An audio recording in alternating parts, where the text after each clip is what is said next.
Hopefully you had a wonderful weekend and you're set for the week. So here we go. So something happened to me yesterday that I think we can gather lots of information from on why what we do is important and the way we communicate is important. So a couple of weeks ago, my wife got an email from the RAC that we could go to an appreciation, as an appreciation for being a member of the RAC. We could go to this, they have an outdoor concert here in Rochester on Sunday nights, and they had a patio with free drinks, free refreshments, and a primo view of the concert. So we went with our friends. So we're sitting there, we go to the event, and it's at the Rochester Art Center, the event is, or the appreciation. And we're assuming that it's the Rochester Athletic Club because it's the RAC. That's what we call where we go work out, is the RAC.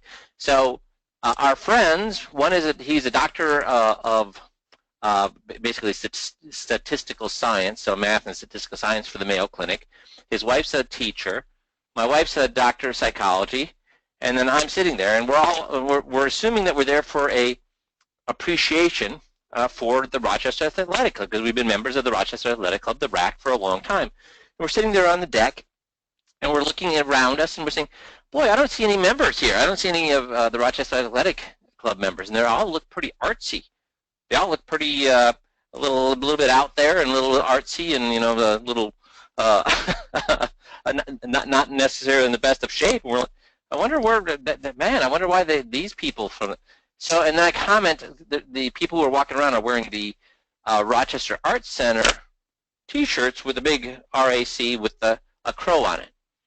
And I wonder how they had the, why they used the crow. So we have this discussion for about 5 minutes on why the Rochester Arts Center used the crow as their logo. So here's the thing. We had this big discussion. We're looking around. So we've had a discussion about the Rochester Arts Center has a logo. We've had a discussion about everybody around us. We don't see anybody here that we would normally see at our health club.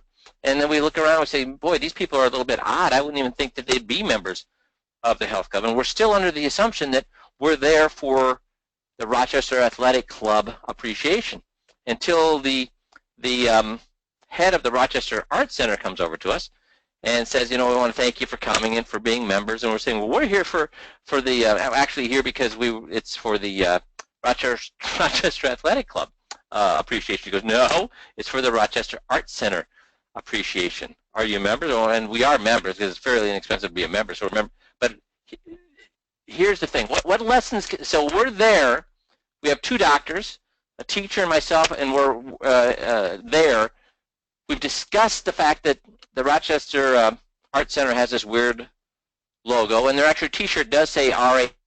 We've discussed that we don't see any members, and everybody here looks a little bit odd, and we still haven't put two and two together. That we weren't invited by the Rochester Athletic Club. We were invited by the Rochester Art Center. So what can we gather from this? What lessons can we learn from this? See if anybody can gather some. Read the fine print. I'd go along with that. Yep. Don't assume. That's awesome, Andre. What else?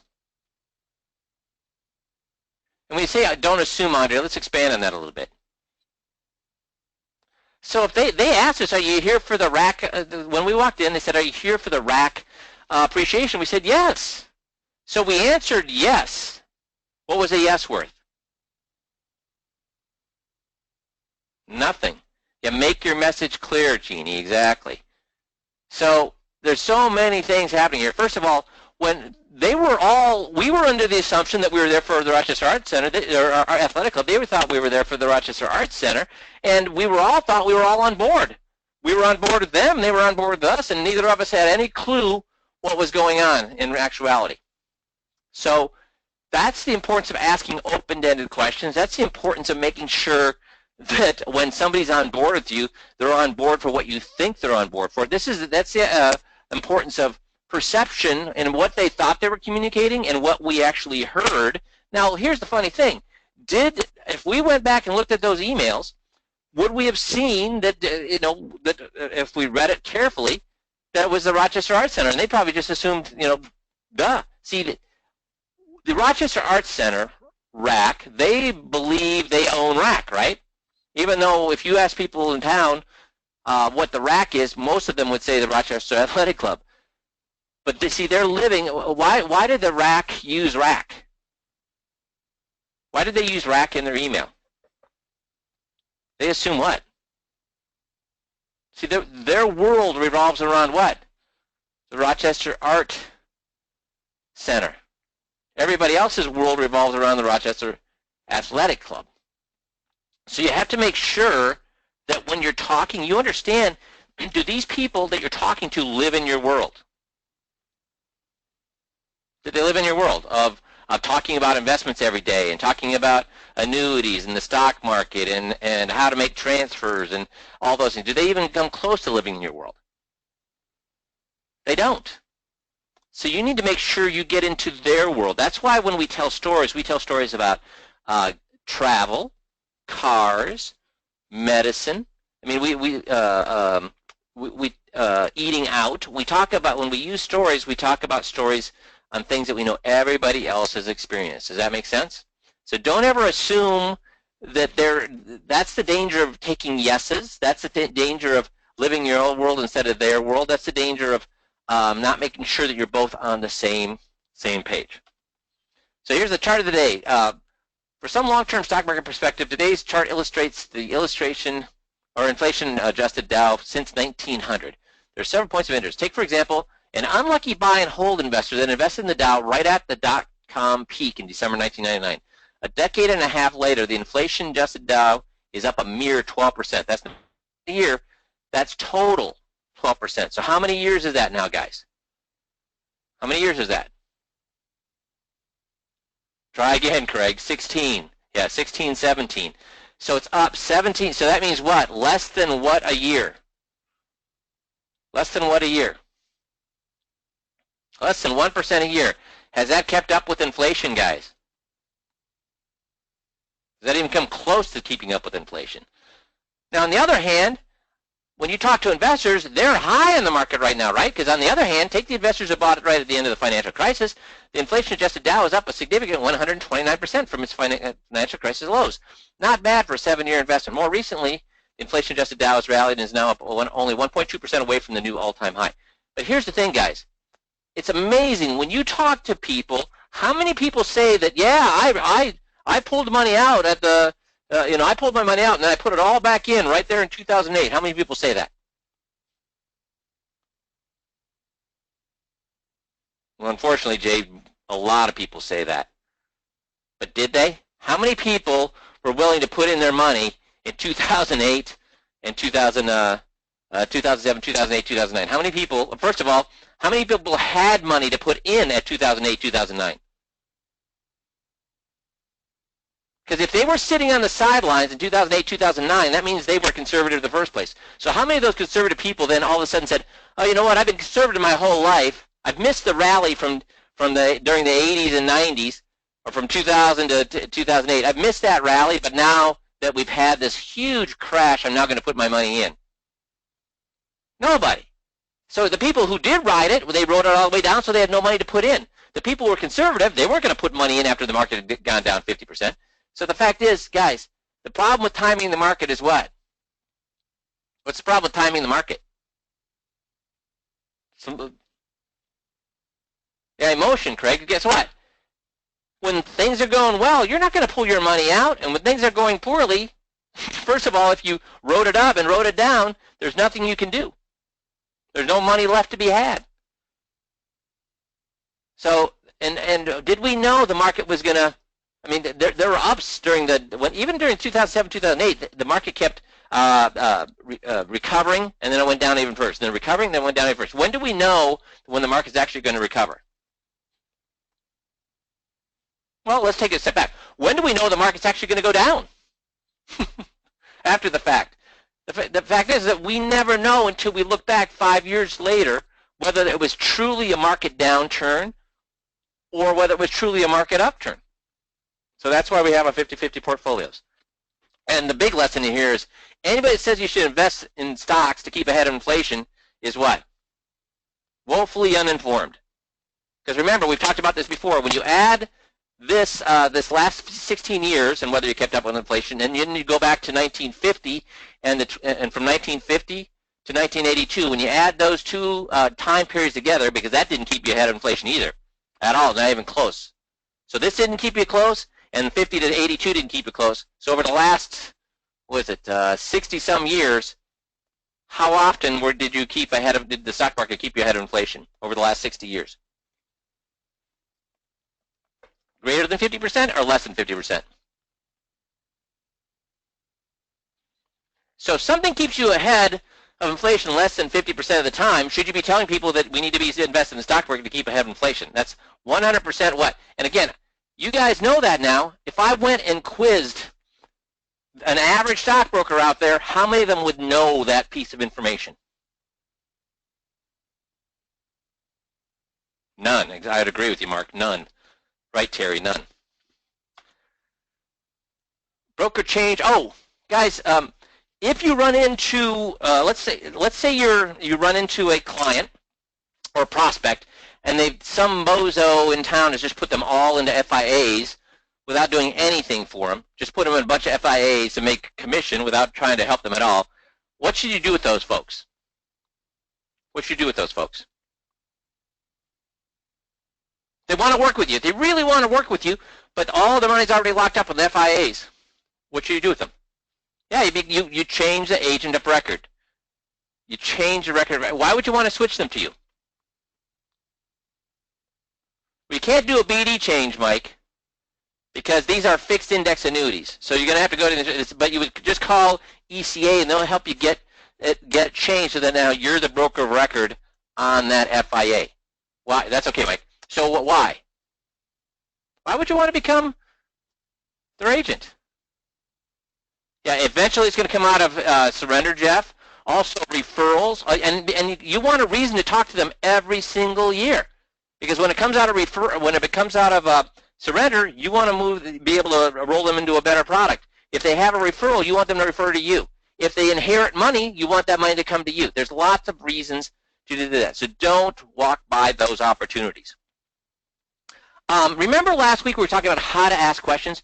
How do we ask difficult questions? If we know the question is going to be difficult, what do we do or uncomfortable or embarrassing? If we know the question is going to be difficult, embarrassing, or make the client uneasy, what do we do to make that question better?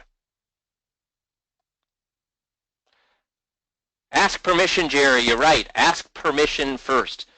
So we say, well, no, I take that back. Nope. So nobody has to get sugarcoat or straight. Nope. Ask permission. Nope. None of you guys got it. Guys, remember I talked about if I want to over-communicate. That's right, Craig. You got it. Over-communicate. Remember what I said. If I'm going to ask my wife if she's a little bit overweight and I'm going to ask her if she's going to go to the gym on Saturday, what do I do before I ask that question? If I just say, hey, you're going to go to the gym on Saturday, she thinks I'm asking it because I think she's fat. What do I do prior to that question? Tell her why you're asking, Jay. Tell her why you're asking. Because then if you ask a question that's going to be uncomfortable, embarrassing, or make the client uneasy, if you ask that question without telling them why you're asking, they're going to come up with their own reason why you're asking. And is it ever going to be a good reason? No. So you prep them first. So here's, this has been brought to my attention that I missed a big gaping hole in our I-to-I script. So in the I-to-I script, this is the first time we've met these people one-on-one, right?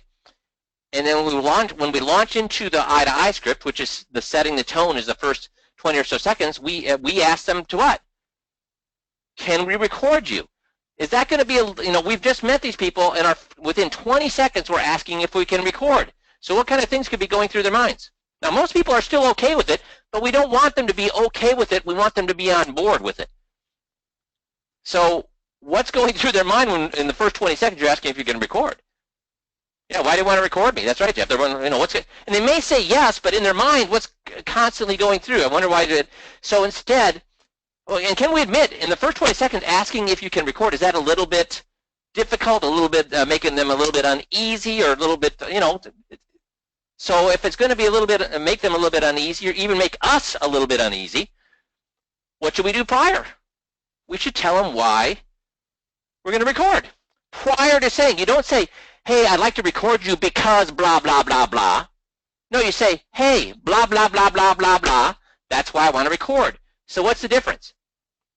If I say, hey, I'd like to record you because of blah, blah, blah, blah, blah, and what's the difference between that and saying blah, blah, blah, blah, blah, I'd like to record you? That's right, you set the stage, Terry. So what you're doing is no, you're not asking permission. You're asking permission both ways. Doesn't matter. So what's the difference? So what do you mean by setting the stage, Terry?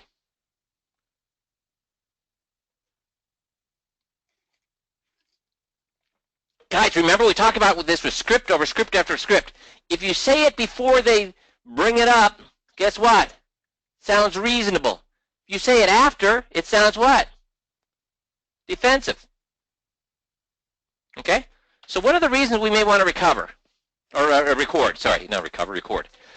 So when I get to the setting the tone script, we get their agreement that, hey, so if, so at the end here of today's meeting, if we're getting along and you want to go through the process, I'll go ahead and do the process, print your report, and then you get your free gift in the free report.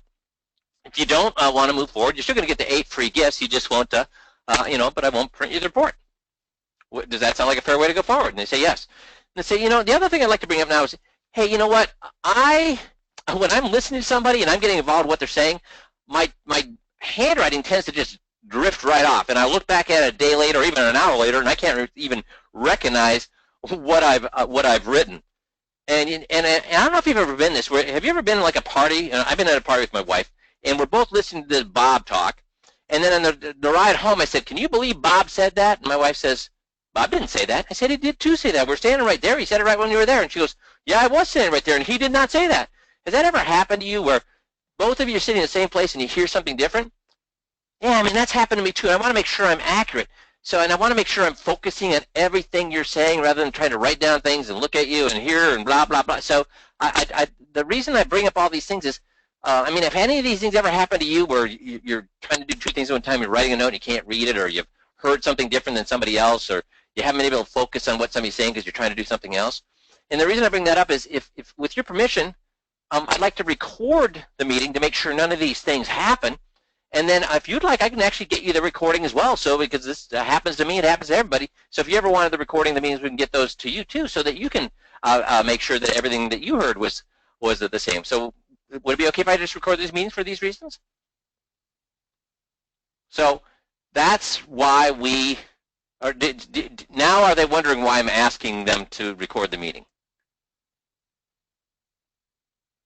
So then are they thinking okay or not okay?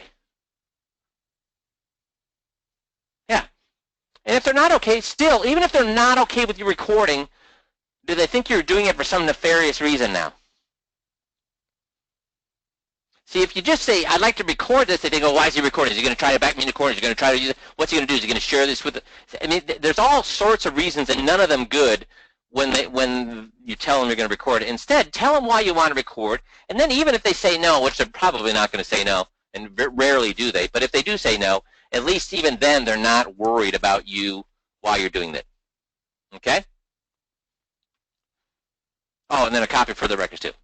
So we've changed the eye-to-eye script to include that in there, so that tell them why you'd like to record before you even bring up the recording. Do you get that?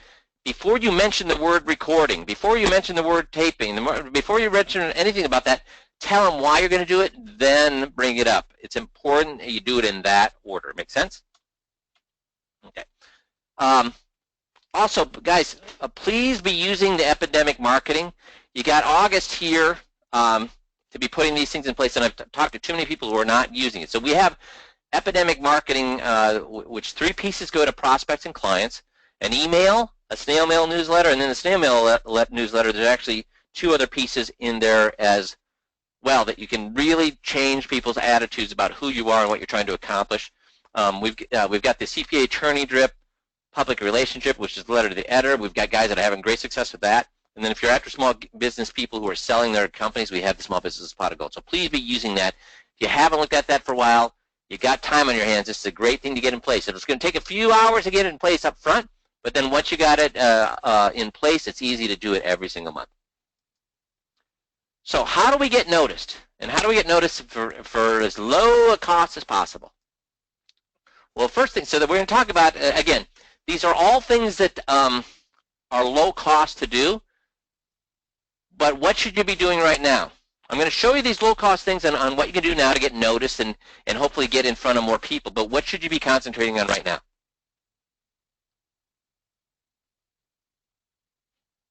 Clients, absolutely. If you haven't done a 21 light, so Craig says clients, if you haven't done a 21 light with all your clients, pardon me, but you're an idiot. Because number one, if you believe in the 21, who do you have the most loyalty to? Your clients. So you better get your, and I can't tell you how many times an advisor told me that they didn't do the 21 light with their clients, and then the client ended up needing something that was in the 21 light, and that's bad. That's a bad reflection on that advisor. First place you need to go is 21 lights on your clients, and I will tell you, I've told you before, I've got guys that make 50 grand on 21 lights with their clients, and before I forced them to do it, they fought me, and then they said, and then finally I said, you either do it or you're kicked off. They go and do it, and they make 50 grand that month. They don't find 50 grand, they make 50 grand, $50,000 in their checkbook, in their accounts, on clients who they swore they had all their money. So yes, your clients first, but really after your clients, what should we be concentrating? Brad's got it right. What should we be concentrating on right now? If you've got, if you're working with CPAs and you're in a CPA, go ahead and keep working that. If you've got a way to get in front of 10 people this month, do whatever you're doing. But if you're not getting in front of 10 people in August, what had you better be doing? If you do not have a way to get in front of 10 people in August, what had you better be doing? Not marketing, Mike. What should you be doing exactly? What type of marketing? Guys, I am going to Jeff's going to have to get in here. I'm about to blow my stack. Well, yes. Go back to your clients first. Yes. That's having 10 people to get in front of. So yes, go back to your clients first. If you're on the system, you should have gotten all your clients done within the first month of being on the system.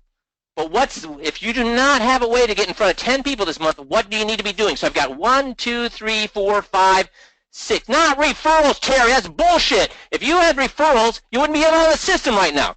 If you can get in front of 10 referrals the next month, tell us all, because we're going to all move our money to you. We're going to all move all over to you. Okay, now I'm finally getting it. Eye to eye. Guys, if you don't have 10 ways to get in front of 10 people this month, you better be doing the eye to eye. Why? What'd you come on the system for? And we went through this. What's the risk with the eye to eye? What's the risk for the eye to eye? There is no risk. If you can't sell, one of the people that you get in front of that are coming in for you to review their portfolio, what should you tell me now? Raise your hand now, because I'm going to ask you to leave. If you can't sell one person who comes in that's looking for a portfolio review, I don't even care if you do the 21-point checklist. If you can't sell them, you need to leave. So you need to be doing the eye to eye, and we're going to be now contacting you to see what your plan is to get in front of 10 people in August. So the things I'm about to show you are cheap, easy ways to get in. Should you be doing them instead of the eye to eye or in addition to the eye to eye? Instead of the eye to eye or in addition? Added. So this is stuff. See, the beauty of the eye to eye is, are you going to be overloaded, busy with the eye to eye? 7 appointments from one mailer. Are you going to be overloaded and busy? No. So have this stuff running in the background. So I'm going to go through the cheap ways to make sure you're getting in front of additional people on a regular basis. But just back to the eye to eye a second. Guys, why am I being such a jerk about the fact that you need to be doing eye to eye, or I'm going to ask you to leave? Why? If you don't have another way, now again, I should take that back. You better have a way to get in front of 10 people in August, or be doing the eye to eye, or I'm going to ask you to leave. Better have a way to get in front of 10 people, doing the eye to eye, or I'm going to ask you to leave. Why? Because I'm a jerk? Why am I doing that? Yeah, Jay, eye to eye is free money. Guys, why am I saying that?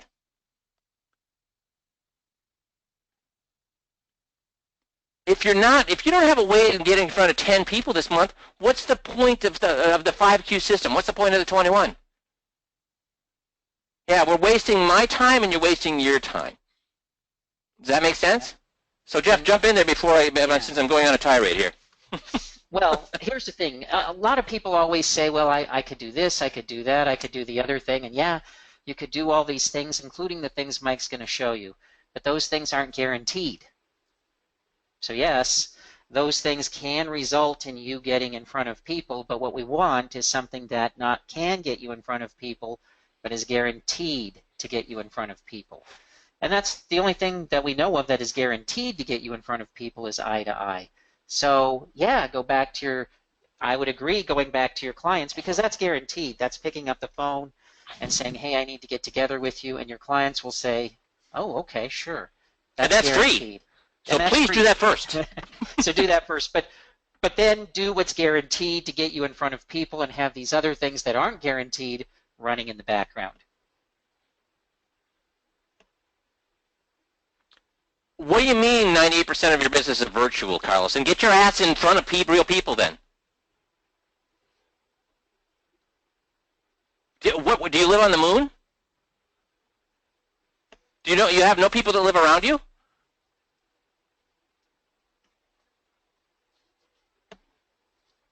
So Carlos is asking, what if, well then, the eye to eye is great, because guess what? You do a mailing, you get in front of real people. So if your current business is 98% virtual, then quit doing your current business unless you're making your money you want to. If you want to make $1 million a year, you freaking do the eye to eye. Get in front of 7 people, start selling them. Yeah, the reality is, Carlos could be the exception, but I'm going to guess, because I've met all of you at one time or another, that 99% of you came on because you wanted to see more people and you wanted a better way to close the people you got in front of. So the 21 is a better way to close the people you get in front of, and the eye to eye is the way to get in front of people. So if you already had a way to get in front of people, and you were just, and so, yeah, I mean, if you've got a guaranteed way to get in front of people, and that's what we're saying, if you're a CPA, and you've got people coming into your office because you've been telling them, hey, I need you to come in to talk about your taxes, and then you transition to a 21, keep doing that. That's guaranteed. But if it's not guaranteed, you got to be, we're going to ask you, who can we help you? We want to know what you're doing. We want to know, you've got to be out there making presentations so that we can help you improve those presentations. But we can't help you improve those presentations if you're not seeing people, so we're going to ask you, who are you seeing and when? And you, as long as you have an answer, if you don't have an answer, guess what we're going to tell you to do? Oh, if you don't have a way, I've got a way for you. And here's the great thing about my way. It's guaranteed. If you've got a way, just tell us what it is and when you're meeting with those people, and that's fine too. But if you don't, then guess what we're going to tell you we need you to do? Do this, because this is a way to get in front of people that we can then help you with your presentations for those people. And if Carlos is asking, well, what about my current clients? I see them virtually. Guys, can somebody please answer that for Carlos? Because I've covered it with Carlos and I've covered it with everybody else. What if all your clients are around the frickin' state? Can you do the 21 Lite with them? How would you do the 21 Lite with these people all over the state that you meet with them virtually? Is the 21 Lite on the website, guys? Can you show people virtually the 21 Lite? Can you? Yes. Do we have selling presentations you can show them virtually, slideshows? So if you got people all over the friggin' state, can you do the 21 Lite virtually?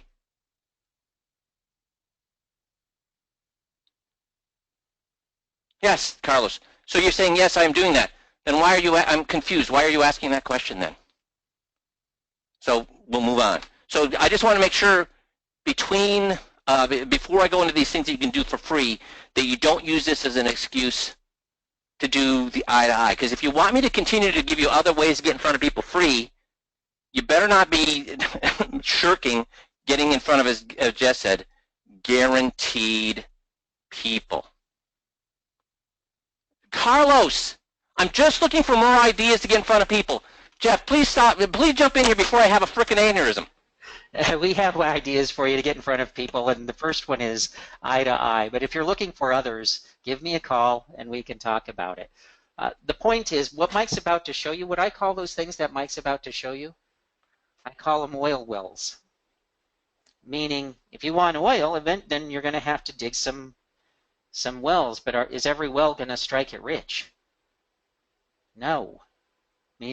These things operate in the background, and I don't know. They're not guaranteed. I don't know when or how many people they're going to put you in front of. I just know that if you have them running in the background all year long, some are eventually going to pop for you and bring you a person here and a person there.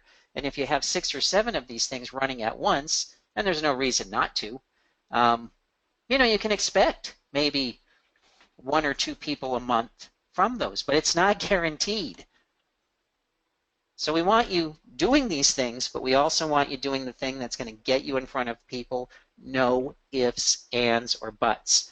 And if you have to make excuses for your marketing, then guess what we're going to ask you to do? Quit making excuses for your marketing and start doing eye to eye. You can still do those other things in the background that you have to make excuses for. But do the eye to eye, which is something you don't have to make an excuse for. So when we're in front of people every single minute of the day almost.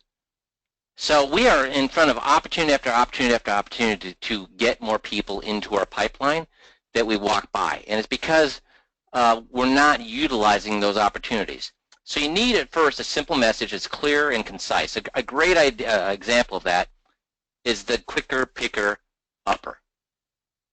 Okay, so it ended up when I was doing events, when I was seeing people and doing events, I became known as the pie guy.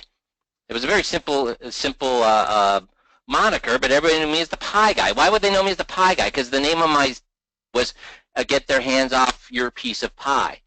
So when they said you're the pie guy, I guess people assumed. Missy, did we have people come into our office looking for pies? Yeah, we sure did. So you might think, well, that's bad. Is that bad, guys? No. Guess what it created?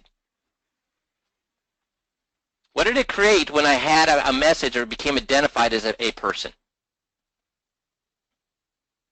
Conversations, buzz, brand, exactly, all those things, traffic.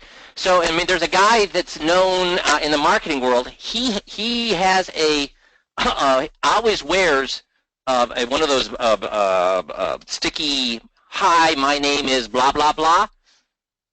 He actually had it tattooed on his chest as well, that name. Hi, my name is blah, blah, blah. He's become known as that. He's gotten huge amounts of traffic with that, buzz with that. He makes a ton of money now speaking to Fortune 500 corporations because of that particular moniker. So find something find a simple message, simple, clear, and concise. Don't get this mixed up with our elevator speech. And guys, when guys do, first of all, we have an elevator speech already prepared for you. What am I going to tell a guy who, and we have regularly, guys say, I'm trying to create an elevator speech. And we say, well, we have one on the website. And they say, yeah, but I'm going to create my own. What do we tell those people?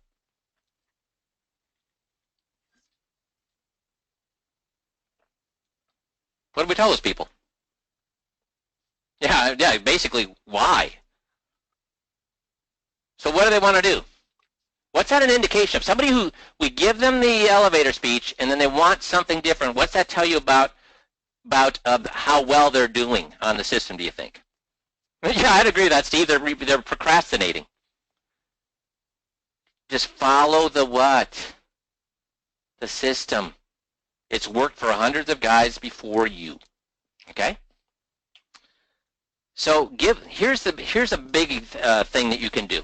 See, white papers sell. Case studies sell. If you want to get a CEO to talk to you, and I don't care what you're selling, whether it's safety glass, tools, or Caterpillar bulldozers, if you want to get some of those CEO to talk to you, you'd give them a case study. So let me ask you, if I ask you, quick, give me a case study of how you help people, would you be able to just whip out a beautiful story, or would you be struggling to do that? See, when people ask what you do, should you tell them what you do or even do the elevator speech, or if you have time, should you give a case study or a story of how you've helped somebody? Because people learn by what? Stories. So this is actually part of some of the mini systems. So when somebody at church says, hey, how's business going? Here's what you should say. In fact, I have a whole system based upon this called the Halo system for churches, and it's on the website. So if somebody says, "Hey, how's business going?" I say, "Hey, it's great." I mean, earlier this week I helped a couple that just retired, and they were able to get their tax rate down on their investment income to 1.5%. I mean, you should have seen their faces when I walked through and cut their taxes by 90%. It was priceless, and they were happy campers. Just a shame. I wish I could get. I mean, there's so many people walking around they don't even know they can use Internal Revenue Code 72 to chop their taxes by 90%.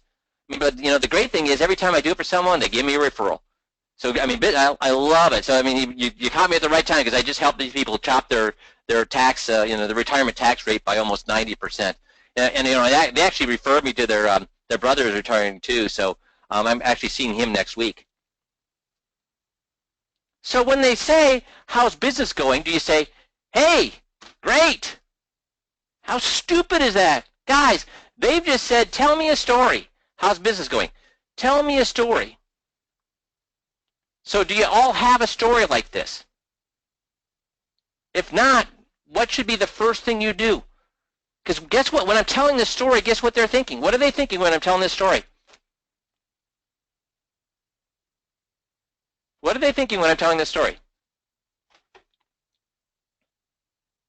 You're busy? That's one thing. What else? I hope more than that, though.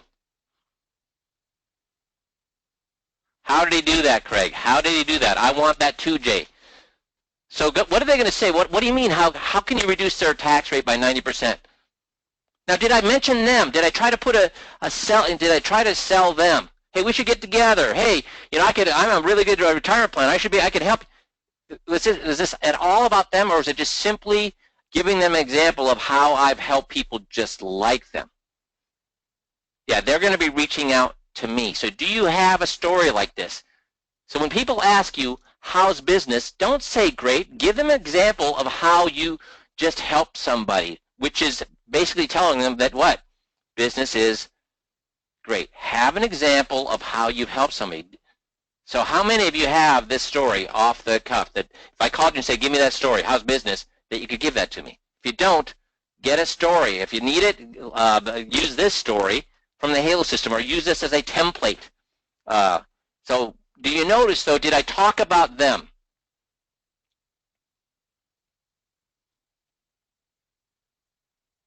No. Did I talk about me? No, I talked about what I did for this other couple. Make sense?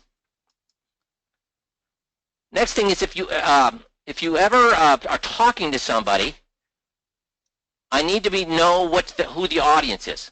So for the next exercise, I want everyone to pair off into apples and oranges. And all these oranges are saying, well, so understand who your audience is. Know your audience. So what do you think I mean by that? Talk about something. One of our good advisors, Bobby, was talking that he was going to do he's been invited to talk in front of 200 women. So he was all excited because he came across this presentation that was designed just for women. And kudos to him, you know what? He came back a week later and said, "I'm not going to do that presentation." Wait a minute. This was designed just for women. It was designed just for women. And he decided he wasn't going to be doing it because he found out that it was designed for women who were divorced or widowed.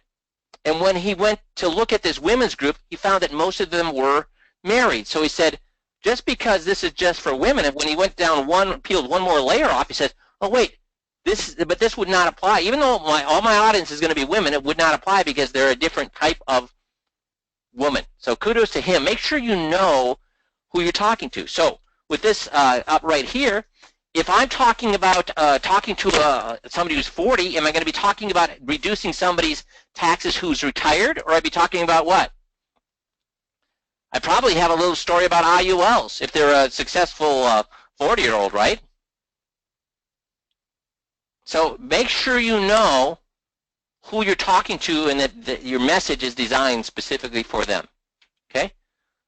Also, repeat your messages. Now, we do this in the 21 over and over and over. Why do we repeat our messages? How many times did they say if the glove don't fit, you got to acquit in the O.J. Simpson trial? How many times did they say that?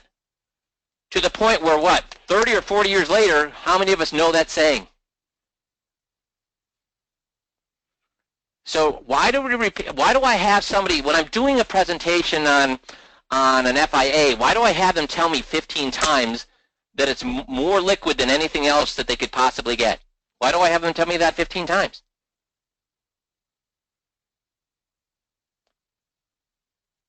You got it, Fred. The more they say it, the more they hear the message, the more they believe it. And guys, this is a fact. So should I be changing my message continually, my marketing message? Should I, when I was known as the pie guy, should I change that? So, you know what? We've used the pie guy long enough. I should change to something different now. Or should I have that same message over and over? What creates branding, guys? The quicker picker upper. How long has it been since they've changed that? Once you have a message, repeat it, repeat it, repeat it. Yeah, we see it in politics all the time, right? It's repeated over and over and over until it becomes what? I don't care what the message is. If you repeat it long enough, it magically becomes what? True. Even if it isn't, right, Mark? Even if it isn't. So you got to be an expert. And you got to be an expert in a particular thing. Should I be an IRA expert? No. How many advisors say they're IRA experts? You got to be specific. So give me an example. Somebody give me an example of how you could, let's just use IRA expert. How could you make that specific? How could you make that specific?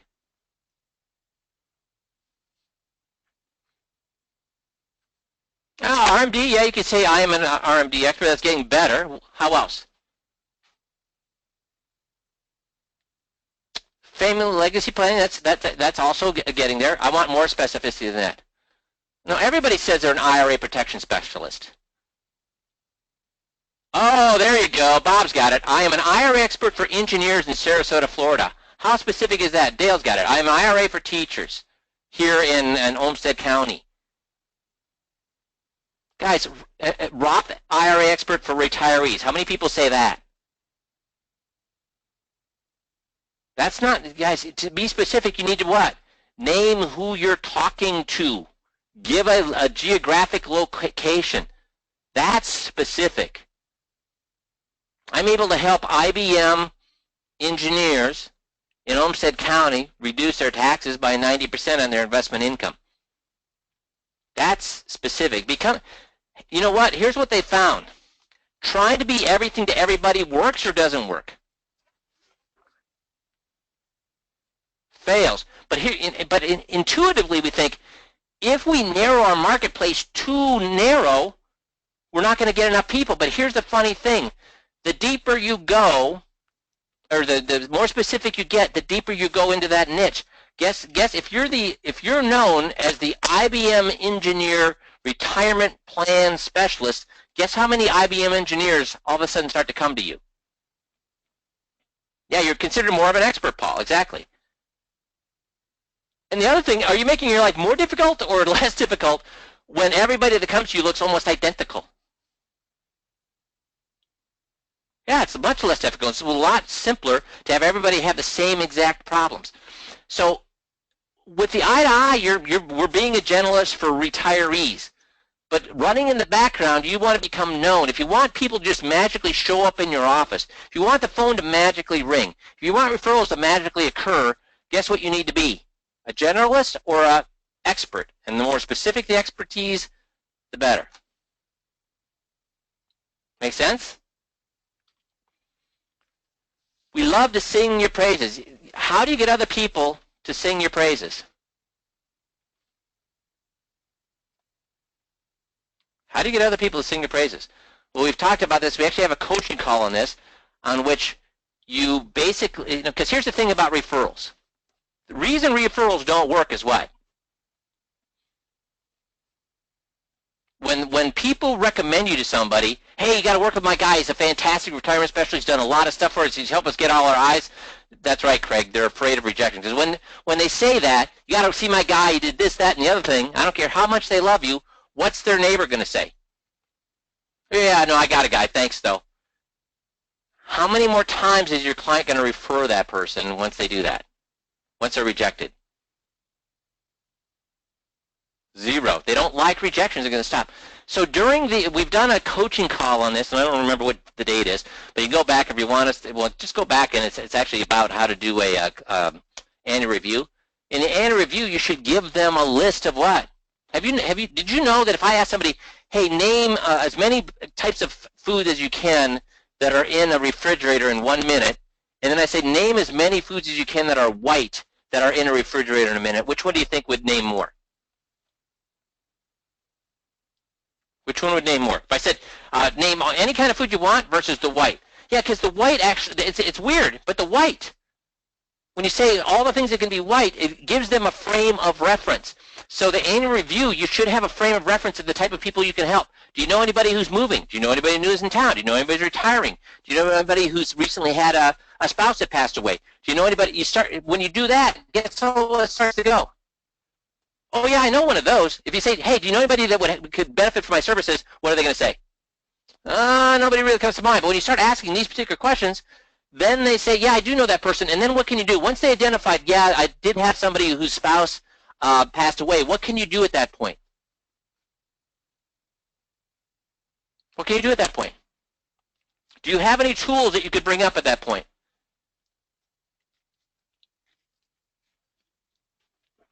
What are the tools that we have that we can bring up? The 21, but they won't, more specifically than the 20, Paul, the power of attorney would be an awesome tool we could bring up. Say, you know what, I recommend that we get together with them, and here's why. And you bring up the power of attorney and how everything gets screwed up with the situation. You can bring up beneficiaries and how everything gets screwed up. So are you talking about their investments or about other things that you can help them with? Non-financial things. That's how you get people to sing your praises. Tell them how you can help these other people specifically about non-financial things. That's how you get people. Why would they refer to you if it was about non-financial things? Why would they then be okay with reaching out to these folks if it's about non-financial things? Because it doesn't feel like they're sicking what on them? A salesman on them. Make sense? Bird dog for journalists. Bring them ideas based on current happenings. Bring them ideas based on local concerns.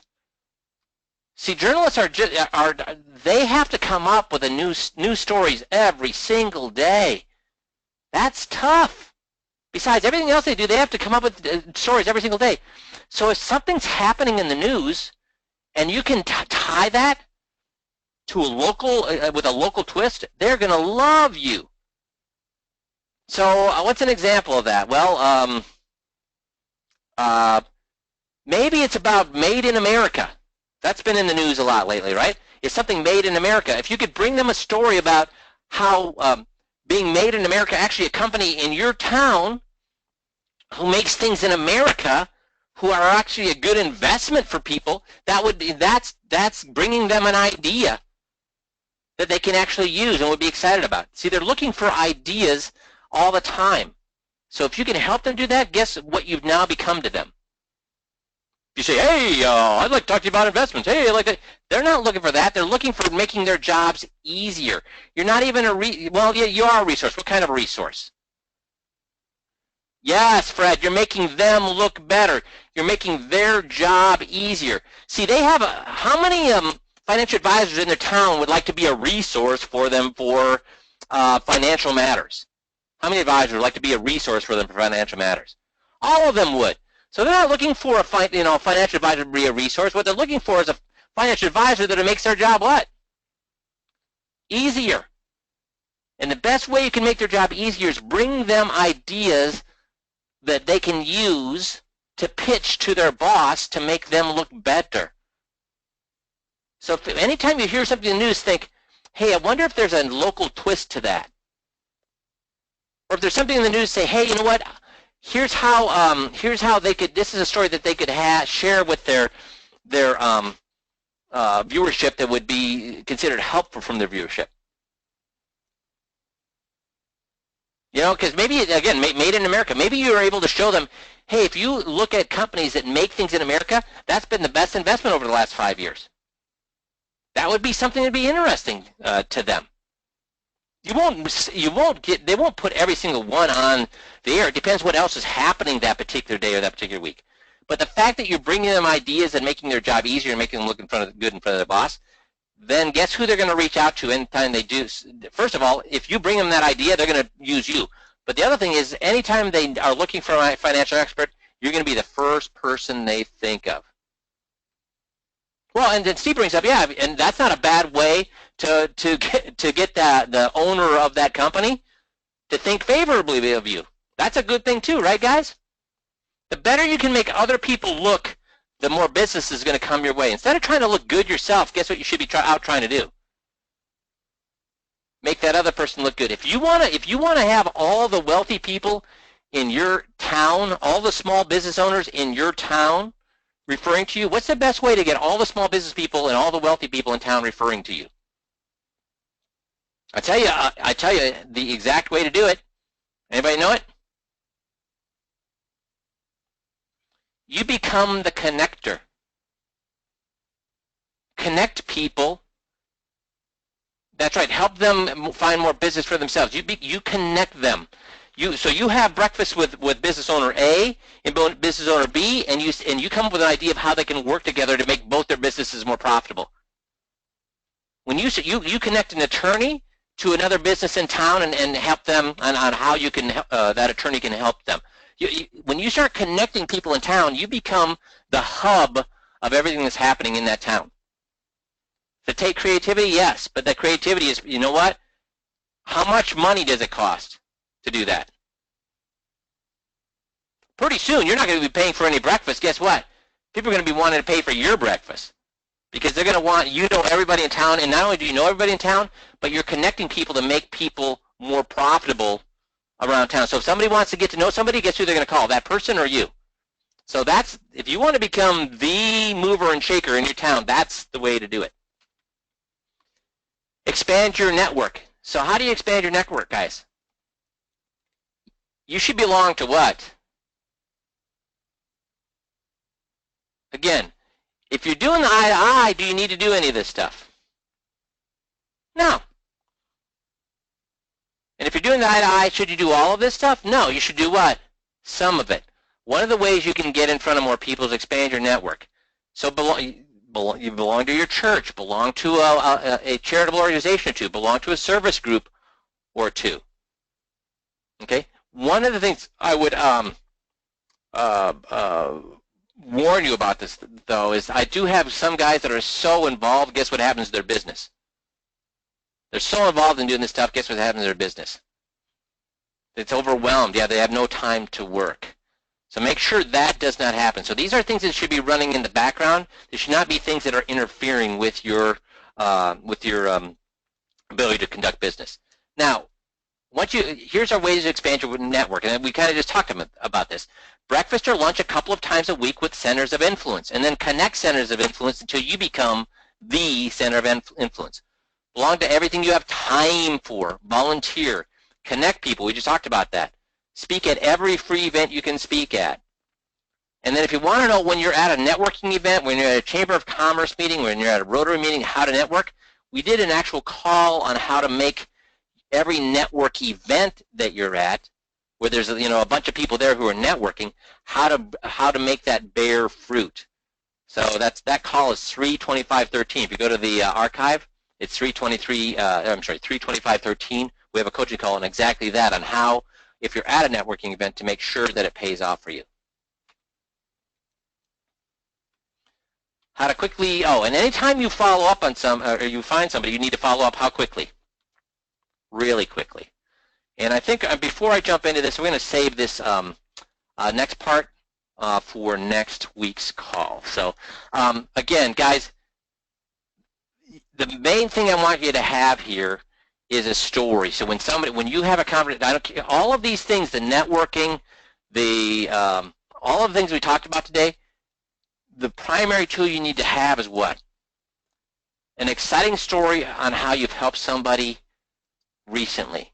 Because when people say, what do you do, or how's business, you shouldn't be saying great, or even, you can use the elevator speech, but I've got more time. I'd rather tell them a case story of how I've helped, or case study on how I've actually helped somebody just like them.